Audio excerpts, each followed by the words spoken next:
Thank you so much for coming today. My presentation is titled AI, a Journalist's Friend or Foe, exploring how artificial intelligence will impact the field and what student journalists should know. So the conversation happening online around artificial intelligence is cynical at best and fear-inducing at worst. I know as a journalism student that headlines do best when they incite reactions like fear, anxiety, or hate.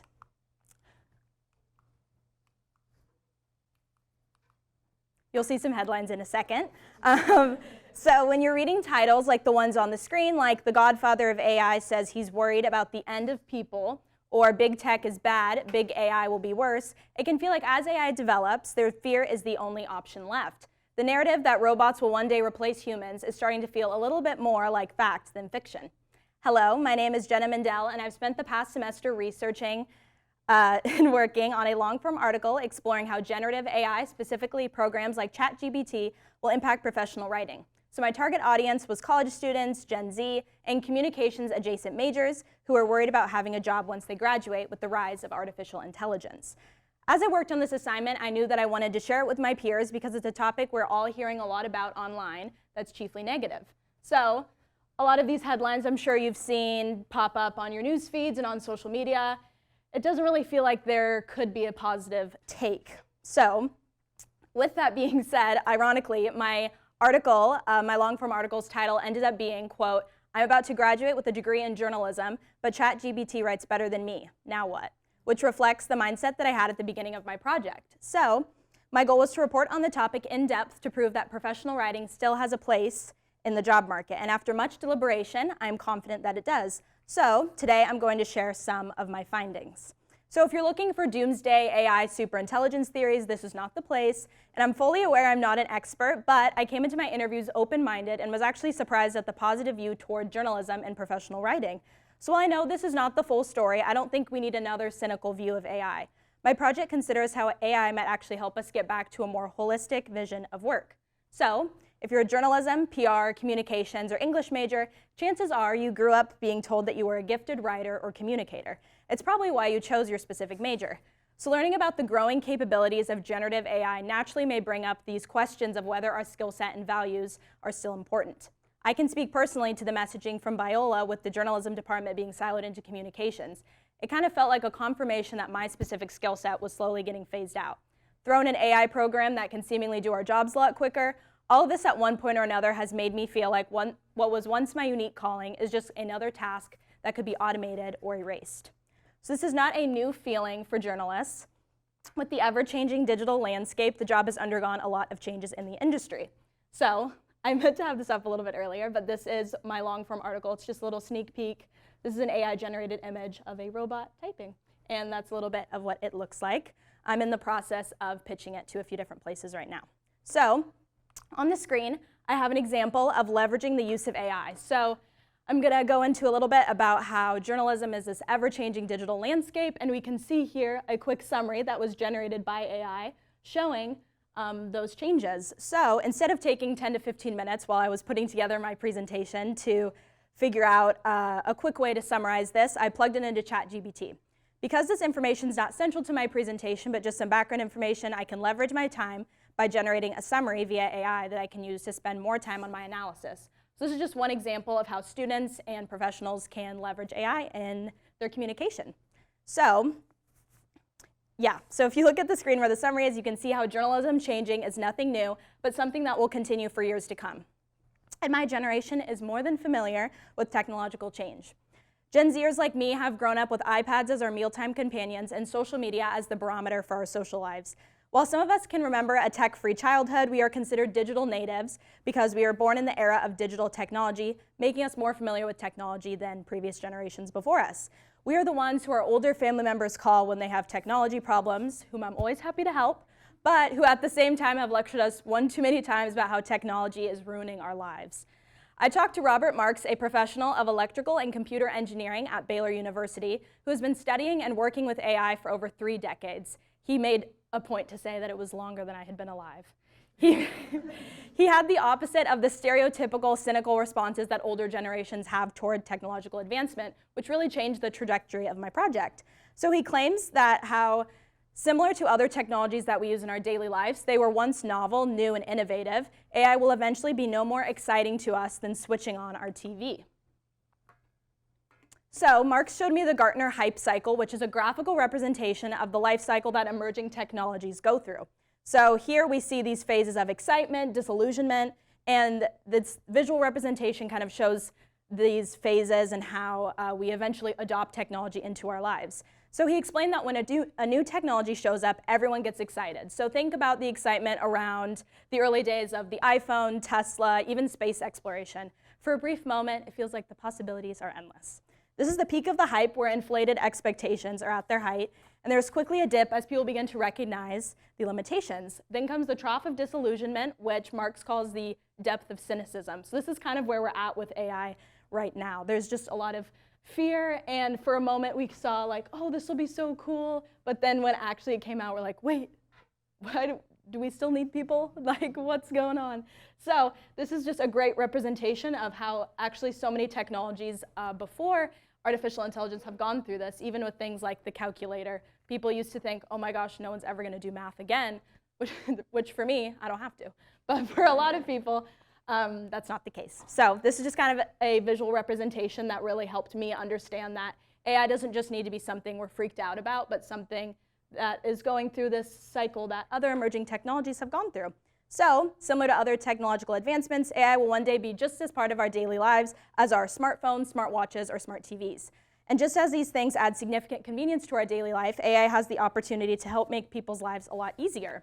So, the way this will all unfold is theory, but Marx just has a self-described utopian view and sees AI as something that will leave people with a lot more time to do the more enjoyable, creative, and relational aspects of their job. However, he is aware of the ways that AI could be destructive.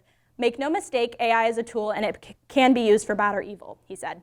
So while I'm aware of the daily shifts as something as rapidly advancing as AI, I think we could all use a half-glass-full approach every now and again. Technological advancement has included humans and tools working together in the past, and that will continue.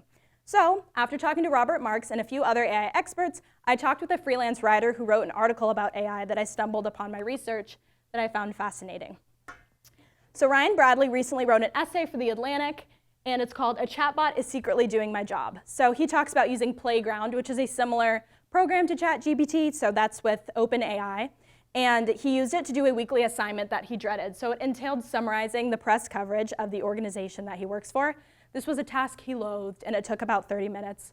I'm sure you guys have things like that you have to do on a weekly basis, and you're like, ugh, it would be nice if I didn't have to do this. And so he wanted to kind of test it out and see what would happen if slowly he had a chatbot do it, and he didn't tell anyone.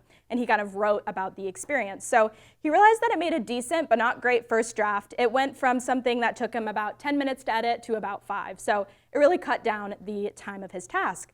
So he realized, like I said, that it made a not great first draft, but by no means could be published without him reworking and editing what the AI had produced. It basically went through the first draft process for him. So after a few weeks of playing around with the program, he realized that all the things he loved about writing, ChatGPT cannot do. He thinks that AI-generated writing becoming more normalized for people like students on essays or class assignments allows people to opt out of the important thinking process required for good writing, which is why writing is so difficult sometimes. So he said, quote, it is depriving people of the pleasure of figuring their thoughts out on the page, he said. As somebody who has filled countless journals with my thoughts on a page, my conversation with Bradley reignited why I love writing so much. It's not just about producing a succinct sentence, although that does feel nice. It's about expressing my thoughts in a way, expressing my thoughts in a way that other people can connect with me and whatever and whoever I'm writing about. It's more than just writing, it's about connection. So Bradley goes on to say, people aren't journalists because they love writing. They are because they love going out in the world and reporting. So, according to Bradley, despite journalism being a well-known career, people don't actually fully understand what it is that we do. I'm sure you guys can relate.